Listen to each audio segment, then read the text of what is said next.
الحمد لله الحمد لله الأكرم الذي خلق الإنسان وكرم وعلمه من البيان ما لم يعلم فسبحان الذي لا يحصى امتنانه باللسان ولا بالقلم ونشهد أن لا إله إلا الله وحده لا شريك له ونشهد أن سيدنا وسندنا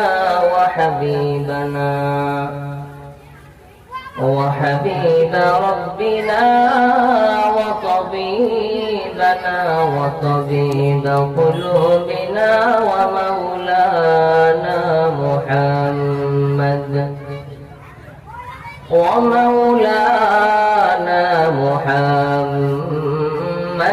عبده ورسوله صلى الله تعالى عليه وعلى آله وأصحابه وبارك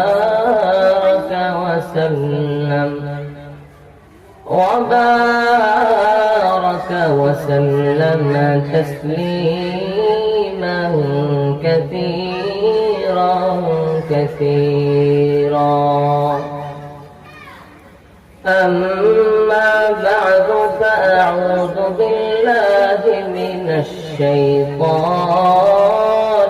الرجيم بسم الله الرحمن الرحيم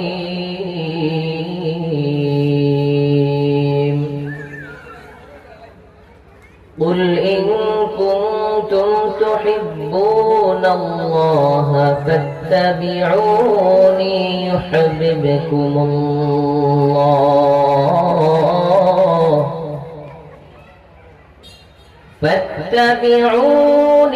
يحببكم الله ويغفر لكم ذنوبكم والله غفور رحيم.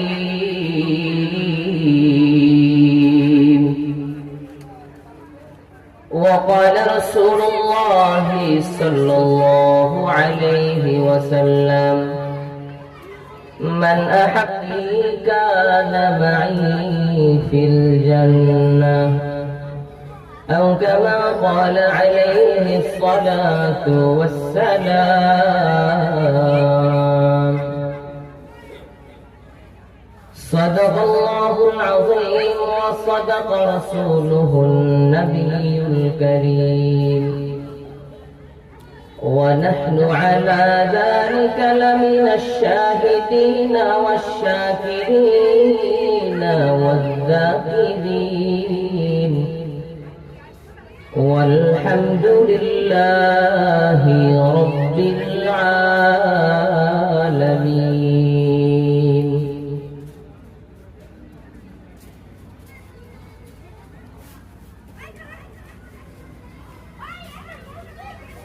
شكرا درود شريف.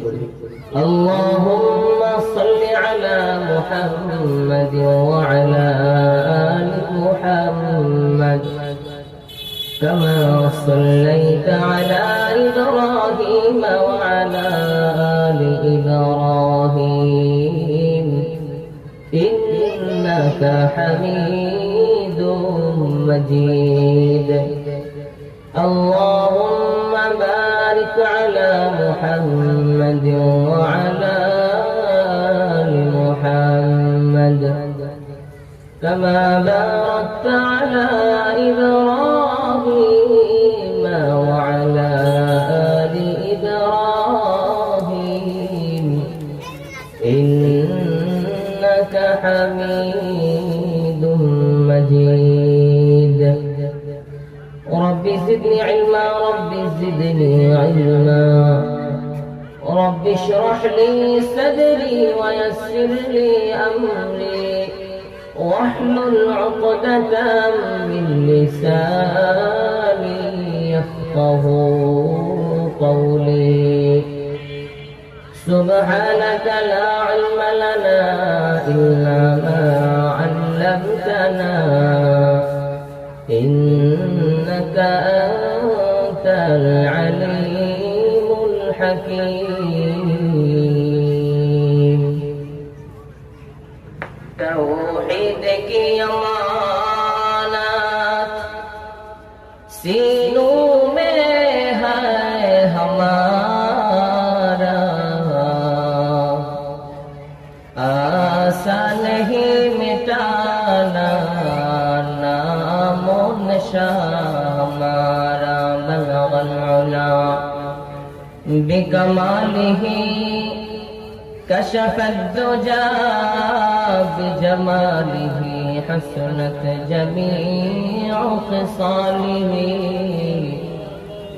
صلوا عليه وآله بذكر الشهر جبيني بالخروشة والليذا ندري معناك غوشاس لبلبل بر وقل شدس بيها خانيس كهر خارب تسبيح الشغبانيس لا إله إلا الله لا إله إلا الله إلا الله لا إله إلا الله لا إله إلا الله لا إله إلا الله لا إله إلا الله محمد رسول الله زمان كل فكر يقول صلى الله عليه وسلم मैं दूर हूँ मजबूर हो ऐ सैयद आलम मैं दूर हूँ मजबूर हो ऐ सैयद आलम दीदार दिखाते नहीं आवाज सुना दो दीदार दिखाते नहीं आवाज सुना दो मैं सूरत यूसुफ को नहीं चाहने वाला मैं सूरत यूसुफ को नहीं चाहने वाला मैं कैसे को मानंद नहीं आशिक लैला मैं कैसे को मानंद नहीं आशिक लैला अल्हम्दुलिल्लाह সুতারপাড়া জামে মসজিদ যুব সমাজ ও এলাকাবাসীর উদ্যোগে আয়োজিত অধ্যকার ওয়াজ মাহফিলের সম্মানিত সভাপতি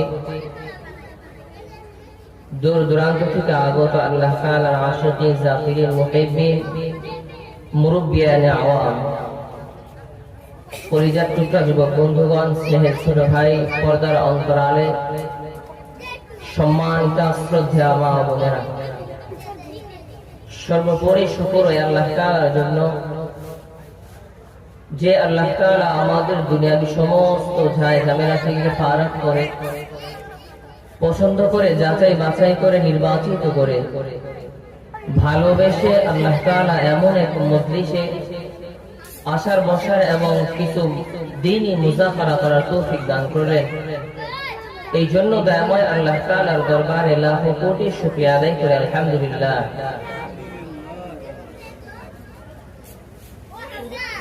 আল্লাহ তাআলা রাসূলুল্লাহ সাল্লাল্লাহু আলাইহি ওয়াসাল্লামকে দুনিয়াতে পাঠিয়েছেন এক মহৎ উদ্দেশ্য নিয়ে দুনিয়া সৃষ্টি হইতে এই পর্যন্ত অর্থাৎ রাসূলুল্লাহ সাল্লাল্লাহু আলাইহি ওয়াসাল্লাম আসার আগ পর্যন্ত যত নবী পয়গম্বর দুনিয়ার মধ্যে এসেছিলেন সকলের দ্বারাই উদ্দেশ্য ছিল, সকলের দ্বারাই মাকসাদ ছিল রব্বে কারিমের যাতে করে দুনিয়ার মধ্যে আল্লাহ তাআলার দ্বীন কায়েম হয়ে যায়। দুনিয়ার মধ্যে আল্লাহ তাআলার যে বান্দাগুলা দুনিয়ার মধ্যে বসবাস করবে, যে বান্দাগুলা কিয়ামত পর্যন্ত দুনিয়ার মধ্যে বসবাস করবে, যাতে করে এই বান্দাগুলা পথভ্রষ্টতার মধ্যে না পড়ে আল্লাহ এবং আল্লাহ রাসূল সাল্লাল্লাহু আলাইহি ওয়াসাল্লাম যে পথ এবং মত রেখে গিয়েছে, বান্দাদের জন্য আল্লাহ তাআলা যে বিধিবিধান জারি করেছেন, এই বিধিবিধান অনুযায়ী যেন মানুষ চলতে পারে, এই জন্য আল্লাহ তাআলা যুগে যুগে নবী পয়গম্বর প্রেরণ করেছেন। যত নবী প্রেরণ করেছেন তার মধ্যে থেকে, সমস্ত নবীর মধ্যে থেকে আমার নবী, আপনার নবী হযরতে মুহাম্মদুর রাসূলুল্লাহ সাল্লাল্লাহু আলাইহি ওয়াসাল্লাম হলেন সর্বশ্রেষ্ঠ এবং সবচেয়ে মর্যাদার অধিকারী। এই জন্যই তাকে বলা হয় সাইয়্যিদুল মুরসালিন। সমস্ত পয়গম্বরের, সমস্ত নবী ও রাসূলের সরদার। কারণ সমস্ত নবীকে আল্লাহ তাআলা যখন দুনিয়ার মধ্যে পাঠাইছিলেন, কোন এক কওমের জন্য নির্ধারণ করে পাঠিয়েছিলেন। একটা সময়, নির্দিষ্ট সময় দেয়া নবী এবং পয়গম্বরদেরকে আল্লাহ তাআলা পাঠাইছেন। কিন্তু আমার আপনার নবী হযরত সাল্লাল্লাহু আলাইহি ওয়াসাল্লামকে আল্লাহ তাআলা দুনিয়ার মধ্যে পাঠাইছেন, নির্দিষ্ট কোনো সময় দেয়া পাঠান নাই, নির্দিষ্ট কোনো জাতির জন্য পাঠায় নাই। আমার আপনার নবীকে রাসূলুল্লাহ সাল্লাল্লাহু আলাইহি ওয়াসাল্লামকে আল্লাহ রাব্বুল আলামিন কিয়ামত পর্যন্ত যত মানব আসবে এবং কিয়ামত পর্যন্ত যত আল্লাহ তাআলার সৃষ্টি থাকবে, সমস্ত সৃষ্টির জন্য আল্লাহ তাআলা আমার আপনার নবীকে রাসূলুল্লাহ সাল্লাল্লাহু আলাইহি ওয়াসাল্লামকে পয়গম্বর করে পাঠিয়েছেন। এই জন্যই তো আল্লাহ তাআলা বললেন যে আমি যত মাখলুক সৃষ্টি করছি, সমস্ত মাখলুকের জন্য আমি আপনাকে রহমত স্বরূপ সৃষ্টি করেছি। আল্লাহ তাআলা কোরআনের মধ্যে ঘোষণা দেয়া যায়, ওমা আরসালনাকা ইল্লা রাহমাতাল লিল আলামিন।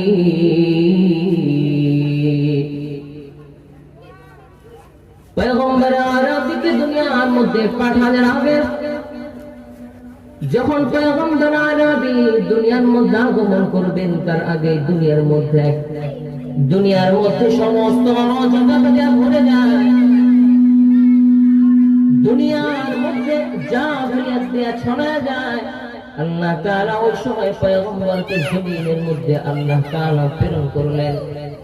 আর আল্লাহ তাআলা কোরআনের মধ্যে ঘোষণা করে দেয়, ওয়ামা আরসালনাকা ইল্লা রাহমাতাল লিল আলামিন।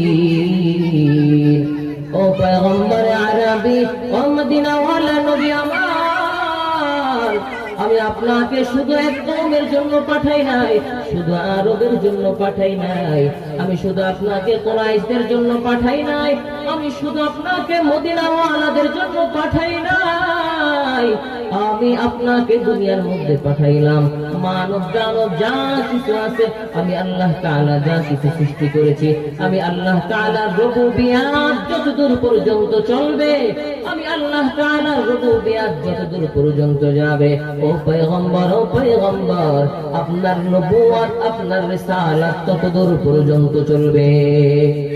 रबूबियत जहाँ तक आए खुदा का, नबूबियत वहाँ तक मुस्तफा का।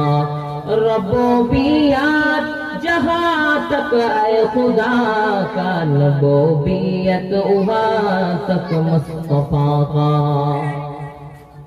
যেহেতু সমস্ত মানুষের মধ্যে আমার নবী শ্রেষ্ঠ, সমস্ত পয়গম্বরের মধ্যে, সমস্ত রাসূলগণের মধ্যে যেহেতু আমার নবী শ্রেষ্ঠ, তো আমার নবীর কিছু আলাদা ধরন, আমার নবীর কিছু আলাদা বৈশিষ্ট্য অবশ্যই আল্লাহ তাআলা দেয়া পাঠাইছেন। সমস্ত মানুষের থেকে আলাদা বৈশিষ্ট্য দেয়া পয়গম্বর আরবী রাসূলুল্লাহ সাল্লাল্লাহু আলাইহি ওয়াসাল্লামকে দেয়া পাঠাইলেন। সেটা জন্ম লগ্ন থেকে প্রকাশ পাওয়া শুরু হয়েছে। পয়গম্বর আরবী যখন হযরত আমেনার গর্ভের মধ্যে চলে আসে, হযরত আমেনা ডাক দিয়ে বলে, ও আরবের মহিলারা শুনে নাও, আমার আদরের দুলাল যখন আমার গর্ভের মধ্যে চলে আসছে, আমার গর্ভের মধ্যে আমার আদরের দুলাল যখন চলে আসছে, অন্যান্য মহিলাদের যেই রকম ভাবে শরীরের মধ্যে একটা গঠনগতভাবে পরিবর্তন আসে, শরীরের মধ্যে একটা পরিবর্তন এসে যায়, ও আরবের মহিলারা শুনে আলাও, ও সমস্ত দুনিয়ার মানুষ কিয়ামত পর্যন্ত যারা আসবে শুনে আলাও, আমার আদরের দুলাল এত দামি, এত দামি, পয়গম্বর আরবি এত দামি। আমি আমেনার শরীরের মধ্যে কোনো গঠনের মধ্যে কোনো পরিবর্তন আসে নাই। আমেনা এখানেই বলে শেষ করে না, আমেনা বলে, ও সমস্ত দুনিয়ার বাসী শুনে না, পয়গম্বর আরবি আমার মুহাম্মদ আমার গর্ভে আসার পর যখন আমি পানি আনতে যাইতাম, কূপের পানিগুলা, আগে যখন পানি আনতে যাইতাম কূপের পানিগুলা পানি উঠানোর জন্য বালতি দ্বারা উঠাতে হতো। যখন পয়গম্বর আরবি মুহাম্মদুর রাসূলুল্লাহ সাল্লাল্লাহু আলাইহি ওয়াসাল্লাম আমার গর্ভে আসে, আমি যখন ওই কূপের কাছে যাই, কূপের কাছে যাওয়ার পর আগে যেমন বালতি দিয়ে পানি উঠাইতাম, এখন আর বালতি দিয়ে পানি উঠাতে হয় না, হয় না। আমি কূপের কাছে যাওয়ার সাথে সাথে কূপের তলদেশ থেকে পানিগুলা কূপের উপরে অটোমেটিকলি চলে আসে। পয়গম্বরের মুজিজা, পয়গম্বরের বরকত। আমেনা যে রাস্তা দিয়ে হেঁটে যাইতো, আমেনা যে রাস্তা দিয়ে হেঁটে যাইতো, হুজুর সাল্লাল্লাহু আলাইহি ওয়াসাল্লামের চাচা আবু তালেব বলে, যখনই আমেনা ঘর থেকে বের হইতো, প্রখর রোদ, আরবের ময়দান, মরুভূমি এলাকা, কোনো ছায়া নাই, কোনো ছায়া নাই, কিন্তু যখন আমেনা ঘর থেকে বের হয়, আমেনার মাথার উপর কই থেকে যেন একটা মেঘ এসে ছায়া দিতে থাকে। আমেনা যখন কোন কঙ্করের উপর দিয়ে হেঁটে যায়, আমেনা যখন কোন পাথর নয় ভূমিতে হেঁটে যায়, পাথরের সেই ভূমিটার পাথরের থাকে না, আমেনার পায়ের নিচে যেই পাথরের কণাটা পড়ে, ওই পাথরের কণাটাও মোমের মতো নরম হয়ে যায়। হুজুর সাল্লাল্লাহু আলাইহি ওয়াসাল্লামের দাদা আব্দুল মুত্তালিবের কাছে আরবের মানুষরা আসে, ও আব্দুল মুত্তালিব, তোমার ছেলের বউ আব্দুল্লাহর স্ত্রী বিধবা হওয়া সত্ত্বেও কেন গায়ের মধ্যে এমন আতর লাগায়? আব্দুল্লাহ তো মারা গেছে অনেক আগে, এরপরও কেন আব্দুল্লাহর স্ত্রী গায়ের মধ্যে এমন সুঘ্রাণ লাগায়? আর কেমন সুঘ্রাণ লাগায় জানো নি? আমরা আরবের যে কোনো জায়গায় যাই, পৃথিবীর যেখানে যাই না কেন, শামে সফর করি, সিরিয়ার মধ্যে সফর করি, কিন্তু এত সুন্দর আতরের গান আমরা কোথাও শুনতে পাই না। কিন্তু আব্দুল্লাহর স্ত্রী আব্দুল্লাহ মারা যাওয়া সত্ত্বেও, বিধবা হওয়া সত্ত্বেও কেন এইরকম ভাবে আতর লাগায়? যখন আরবের সমস্ত মানুষগুলা আব্দুল মুত্তালিবের কাছে আসলো, আব্দুল মুত্তালিব তার স্ত্রীকে ডাক দেয়া বলে, তুমি মহিলা মানুষ, তুমি আব্দুল্লাহর স্ত্রীকে বলবা, আমেনাকে বলবা, ও আমেনা, তোমার স্বামী দুনিয়ার মধ্যে নাই, বিধবারা তো কখনো সুগন্ধি লাগাইতে পারে না, এটা আরবের মধ্যে তখন দূষণীয় ছিল, তুমি একটু সুন্দর করে বুঝে বলবা যাতে করে আতর না লাগায়। আব্দুল্লাহর স্ত্রী রাসূলুল্লাহ সাল্লাল্লাহু আলাইহি ওয়াসাল্লামের মার কাছে তার দাদা রাসূলুল্লাহ সাল্লাল্লাহু আলাইহি ওয়াসাল্লামের দাদা যখন পাঠাইলেন তার দাদিকে, দাদি চলে আসলো, ডাক দিয়ে বলে, আমেনা, সমস্ত আরববাসীরা তোমার শ্বশুরের কাছে এসে বলে, কেমন সুঘ্রাণ লাগাও, কেমন সুঘ্রাণ লাগাও, তুমি কেন সুঘ্রাণ লাগাও? সুঘ্রাণ লাগাইও না, তুমি কি জানো না আরবের মধ্যে একটা রীতি চালু আছে, যার স্বামী বেঁচে থাকবে না, বিধবা হয়ে যাবে, সে কোনো সাজসজ্জা করতে পারবে না, কোনো সুঘ্রাণ লাগাতে পারবে না। আমেনা ডাক দিয়ে বলে, আম্মা জান, আমি আমেনা সুঘ্রাণ লাগাই না, সুঘ্রাণ লাগাই না। যখন থেকে আমার পেটের মধ্যে আমার সন্তান আসে, যখন থেকে পেটের মধ্যে আমার সন্তানকে আমার গর্ভে ধারণ করলাম, ও আম্মা জান, ওই রবের কসম করে বলি, আমি যেই জমিন দেয়া যাই, আমি যেখানেই যাই না কেন, সেখানেই পুরা সুঘ্রাণ দ্বারা ভরপুর হয়ে যায়। আমি যেখানেই যাই না কেন, সেখানেই সুঘ্রাণ দ্বারা ভরপুর হয়ে যায়। শুধু এখানেই শেষ নয় গো আম্মা জান, আমি যখন আমার মুখের লালাটা জমিনের মধ্যে ফেলাই, মুখের লালাটা জমিনের মধ্যে পড়ার সাথে সাথে মুখের লালা থেকে সুঘ্রাণ ছড়াইতে থাকে। পয়গম্বর আরবের বরকত। এগুলো কেন বলতেছি? যার সাথে যতটা পরিচিত হয়, যে যাকে যতটা চিনে, সে তাকে তত মহব্বত করতে পারে। রাসূল সাল্লাল্লাহু আলাইহি সাল্লামকে চেনা দরকার আছে না নাই? চিনা দরকার আছে ভাই। না চিনলে উপায় থাকবে না, না চিনলে উপায় থাকবে না। যদি আমি দুনিয়া থেকে রাসূল সাল্লাল্লাহু আলাইহি ওয়াসাল্লামকে চিনে যাইতে পারি, পয়গম্বরকে পুঙ্খানো অনুসরণ করে যেতে পারি, তাহলে রাসূল সাল্লাল্লাহু আলাইহি ওয়াসাল্লাম কিয়ামতের দিন আমাকে চিনবে। আর যদি আমি দুনিয়াতে তাকে না চিনি, তার বিধিবিধানগুলো না মেনে চলি, তার সুন্নতকে না মেনে চলি, কিয়ামতের দিন যখন ভয়াবহ হাসরের মাঠ কায়েম হবে, তখন রাসূল সাল্লাল্লাহু আলাইহি ওয়াসাল্লাম আমাদেরকে চিনবে না। এই জন্য আল্লাহ তাআলা কোরআনের মধ্যে বলেন, যদি কোনো বান্দা আল্লাহ তাআলার মহব্বত পেতে চায়, যদি কোনো বান্দা আল্লাহ তাআলার ভালোবাসা পেতে চায় অথবা আল্লাহ তাআলাকে ভালোবাসতে চায়, সে যেন রাসূল সাল্লাল্লাহু আলাইহি সাল্লামকে ভালোবাসে, রাসূল সাল্লাল্লাহু আলাইহি সাল্লামকে অনুকরণ করে। যদি রাসূল সাল্লাল্লাহু আলাইহি সাল্লামকে অনুকরণ করে, তাহলেই আমি আল্লাহকে অনুসরণ করা হয়ে যাবে। قل إن كنتم تحبون الله قل إن كنتم تحبون الله فاتبعوني يحببكم الله ويغفر لكم ذنوبكم والله غفور رحيم। আল্লাহ তাআলা কোরআনের মধ্যে বলে, দুনিয়ার মানুষ আমার বান্দারা শুনে নাও, যদি আমি আল্লাহ তাআলাকে মহব্বত করতে চাও, পয়গম্বর আরবিকে মহব্বত করো। যদি আমি আল্লাহ তাআলার ভালোবাসা পেতে যাও, পয়গম্বর আরবিকে ভালোবাসো। ভালোবাসা কেমনে আসবে? পয়গম্বর বলে দেন, قال النبي صلى الله عليه وسلم من أحب سنتي فقد أحبني ومن أحبني كان معي في الجنة। পয়গম্বর আরবি বলে, ও আমার উম্মতের দল, কিয়ামত পর্যন্ত যত উম্মতরা আসবে তোমাদের জন্য অগ্রিম ঘোষণা দিয়ে দেই, মান আহাব্বা সুন্নতি, যে নাকি আমার সুন্নতকে ভালোবাসবা, ওয়া মান আহাব্বানি, সে যেন আমাকে ভালোবাসবা, ওয়া মান আহাব্বানি, যে নাকি আমাকে ভালোবাসবা, কানা মাই ফিল জান্নাহ, সে আমি পয়গম্বরের সাথে এক জান্নাতের মধ্যে থাকবা। প্রত্যেকটা মুমিনের গন্তব্য উদ্দেশ্য থাকা এটাই দরকার যে আল্লাহ তাআলা বলছেন দুনিয়ার মধ্যে মানুষ চলাফেরা করবে, যদিও তার নজর থাকবে, যদিও তার কদম থাকবে জমিনের মধ্যে, কিন্তু তার নজর থাকবে আরশের দিকে। কেননা আল্লাহ তাআলা দুনিয়ার মধ্যে পাঠাইছেন আখিরাতের কিছু উপার্জন করার জন্য, দুনিয়ার মধ্যে পাঠাইছেন এই জন্য যাতে করে বান্দা দুনিয়ার মধ্যে কিছু কাজ করবে, এই কাজের বদৌলতে আল্লাহ তাআলা মাফ করে সরাসরি জান্নাতে দেয়া দিবে। যদি কোনো বান্দা আখিরাতে মাফ পায় গেল, তার মতো কপালওয়ালা আর কেউ হইতেই পারে না। আর যদি কোনো বান্দা আখিরাতে ধরা খাওয়া যায়, তার মতো কপাল পুরা আর কেউ হতে পারে না। দুনিয়ার মধ্যে যদি রাজার হালে চলা সত্ত্বেও কিয়ামতের দিন আমি আল্লাহ তাআলার কাঠগড়ায় ধরা খেয়া যাই, তাহলে আমার দুঃখের শেষ থাকবে না।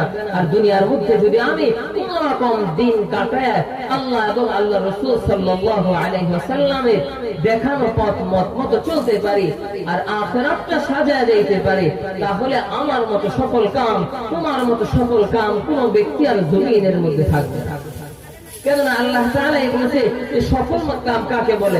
দুনিয়ার মধ্যে বিশাল অট্টালিকা সফল কাম না, এটা সফল কাম না, এটা আল্লাহ তাআলার দরবারে সফলতা না। আল্লাহ তাআলার দরবারে সফলতা ওটাই যে বান্দা তুমি দুনিয়ার মধ্যে আসবা, বান্দা তুমি দুনিয়ার মধ্যে থাকবা, তোমাকে পরীক্ষার হল স্বরূপ পাঠাইছি, কিছুক্ষণ তুমি ঘোরাফেরা করবা, আমি আল্লাহ তাআলা যে বিধান তোমার উপর জারি করছি সেই বিধান মেনে চলবা। যদি সেই বিধান মেনে চলো, তাহলে আমি আল্লাহ তাআলা তোমাকে সমস্ত গুনাহ মাফ করে জান্নাতের সার্টিফিকেট দিয়ে দিবে। আল্লাহ তাআলার ওয়াদা। আল্লাহ তাআলার ওয়াদা কেমন? আমার মতো ওয়াদা, আপনার মতো ওয়াদা না, এরকম না। আমি ওয়াদা করলে বরখেলাফের চান্স আছে, আপনারা ওয়াদা করলে, এটা মানুষ ওয়াদা করলে এটা বরখেলাফ হয়ে যেতে পারে। কিন্তু আল্লাহ তাআলা যে কোরআনের মধ্যে ওয়াদা করছেন, এই ওয়াদার মধ্যে কখনো বরখেলাফ হবে না, এই ওয়াদার মধ্যে কখনো পরিবর্তন আসবে না। কেননা আল্লাহ তাআলা যে কোরআনের মধ্যে ওয়াদা করছেন, সেই কোরআনটা কিয়ামত পর্যন্ত থাকবে, আর কিয়ামত পর্যন্ত আনেওয়ালা উম্মতের জন্য এই ওয়াদাও বহাল থাকবে। কেমন কিতাব আল্লাহ তাআলা আমাদের জন্য পাঠাইছেন, আর কেমন কিতাবের মধ্যে আল্লাহ তাআলা ওয়াদা করলেন। আলিফ লাম মিম যালিকাল কিতাবু লা রাইবা ফীহি। আল্লাহ তাআলা বলেন, বান্দার দল, আমি এমন এক কিতাব তোমাদের মধ্যে পাঠিয়ে দিলাম, আমি এমন এক কিতাব তোমাদের মধ্যে দিয়ে দিলাম, যে কিতাবের মধ্যে ভুল তো থাকবে দূরের কথা, যে কিতাবের মধ্যে ভুল তো থাকবে দূরের কথা, সন্দেহের কোনো অবকাশ নাই। যদি কোনো বান্দা সন্দেহ করে, যদি কোনো বান্দা এর মধ্যে দ্বিধাবোধ করে, সাথে সাথে ঈমান চলে যাবে, আখিরাতের ঠিকানা হবে জাহান্নাম। আল্লাহ তাআলা ওয়াদা কি করছেন? ইন্নাল্লাযীনা আমানু ওয়া আমিলুস সালিহাতি কানাত লাহুম জান্নাতুল ফিরদাউসি নুজুলা। ইন্নাল্লাযীনা আমানু ওয়া আমিলুস সালিহাত, যে ব্যক্তি ঈমান আনবে এবং আমল সালেহ করবে, আমি আল্লাহ তাআলা যে বিধিবিধান দেয়া দিলাম এই বিধিবিধান মতো চলবে, যে ব্যক্তি নাকি আমি পয়গম্বর আরবিকে পাঠাইলাম, পয়গম্বর আরবির সুন্নাত অনুযায়ী চলবে, কানাত লাহুম জান্নাতুল ফিরদাউসি নুজুলা, তার জন্য শেষ ঠিকানা হয়ে যাবে জান্নাত। নেক আমল কাকে বলে? নেক আমল বলা হয় রাসূল সাল্লাল্লাহু আলাইহি ওয়াসাল্লামের তরিকা অনুযায়ী আল্লাহ তাআলার বিধান মানাকে বলে নেক আমল। রাসূল সাল্লাল্লাহু আলাইহি ওয়াসাল্লামের তরিকা অনুযায়ী হওয়া লাগবে। যদি আমি কোন আমল করি আর সেটা যদি রাসূল সাল্লাল্লাহু আলাইহি ওয়াসাল্লামের তরিকা অনুযায়ী না হয়, তাহলে এটাকে নেক আমল বলবে না। নেক আমল হওয়ার জন্য শর্ত আল্লাহ তাআলার বিধান এবং রাসূল সাল্লাল্লাহু আলাইহি ওয়াসাল্লামের তরিকা অনুযায়ী হওয়া। এই জন্যই পয়গম্বর আরবি হাদিসের মধ্যে বললেন, মান আহাব্বা সুন্নতি ফাকাদ আহাব্বানি ওয়া মান আহাব্বানি কানা মাই ফিল জান্নাহ। এখন পয়গম্বর আলাইহিস সালাতু ওয়াস সালামকে মুহাব্বত করা কেমনে হবে? যদি আমি সারাদিন নবী নবী নাম জপি তাহলে মুহাব্বত হবে, যদি রসুল জুলুসের মধ্যে মিলাদুন নবী পালন করি তাহলে মুহাব্বত হবে। পয়গম্বর আরবি বলেন, না না, এটার নাম মুহাব্বত না। মুহাব্বত প্রকৃত ওই ব্যক্তি আমাকে করবে যে নাকি আমার সুন্নতকে জিন্দা রাখবে, যে ব্যক্তি আমার সুন্নতকে তার জীবন সাজাতে পারবে, আমার সুন্নত দ্বারা, আমার দেখানো পথ দ্বারা, আমার দেখানো মত দ্বারা জীবন চালাইতে পারবে, সেই হলো আমার প্রকৃত আশিক, সেই হলো আমার প্রকৃত আশিক, সেই হলো আমার প্রকৃত উম্মত। যখন কিয়ামতের দিন হাসরের ময়দান কায়েম হয়ে যাবে, আমি পয়গম্বর জিম্মাদারি নিয়ে তাকে সহকারে এক জান্নাতে থাকবো। হাসরের ময়দান যখন কায়েম হয়ে যাবে, সকলেই বলবে ইয়া নাফসি ইয়া নাফসি ইয়া নাফসি। আদম আলাইহিস সালাতু ওয়াস সালাম বলবে ইয়া নাফসি ইয়া নাফসি। ইব্রাহিম আলাইহিস সালাতু ওয়াস সালাম বলবে ইয়া নাফসি। ঈসা আলাইহিস সালাতু ওয়াস সালাম বলবে ইয়া নাফসি। ইব্রাহিম আলাইহিস সালাতু ওয়াস সালাম বলবে ইয়া নাফসি ইয়া নাফসি। হাসরের ভয়াবহতা দেখে সকলেই যখন ইয়া নাফসি বলবে, যখন কিয়ামতের ময়দানে, হাসরের ময়দানে জাহান্নামকে বর্জন করতে করতে হাসরের ময়দানের দিকে আসতে থাকবে, হাসরের ময়দানের দিকে যখন আসতে থাকবে, আল্লাহর রাসূল সাল্লাল্লাহু আলাইহি ওয়াসাল্লাম আল্লাহ তাআলার সিজদায়, পায়ের মধ্যে সিজদায় পড়ে যাবে, আল্লাহকে বলবে, ও মালিক, জাহান্নাম যেভাবে হাসরের ময়দানের দিকে আসতেছে, যদি জাহান্নামকে না ফিরানো হয়, যদি জাহান্নাম এইভাবে আসতে থাকে, ও দয়াল আল্লাহ, ও দয়ার মালিক, আমার উম্মত গুলাকে জাহান্নাম খেয়ে ফেলবে। এই অবস্থা থেকে হযরত জিবরাইল আমিন আলাইহিস সালাতু ওয়াস সালাম কন্দন করতে থাকবে, আল্লাহ তাআলার কাছে বলবে, ও আল্লাহ রাব, ও মালিক, আমি জিবরাইলকে বাঁচাও, আমি জিবরাইলকে রক্ষা করো। যদি জাহান্নাম এইভাবে হাসরের ময়দানের দিকে আসতে থাকে, আমি জিবরাইল হয়তো রক্ষা পাবো না। জিবরাইল বলে, আমি জিবরাইল হয়তো ধ্বংস হয়ে যাবো। আল্লাহ তুমি জাহান্নামকে ফিরাও। পয়গম্বর আলাইহিস সালাতু ওয়াস সালাম আল্লাহ তাআলার কুদরতে পায়ে পড়ে যাবে, বলবে আল্লাহ তাআলা তুমি জাহান্নামকে ফিরাও। হাসরের ময়দানে কত ভয়াবহ অবস্থা হবে জানেননি?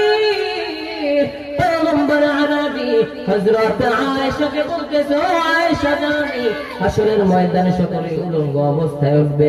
আয়েশা রাদিয়াল্লাহু তাআলা আনহা বলে, ও পয়গম্বর আমরা মহিলাও কি উলঙ্গ অবস্থায়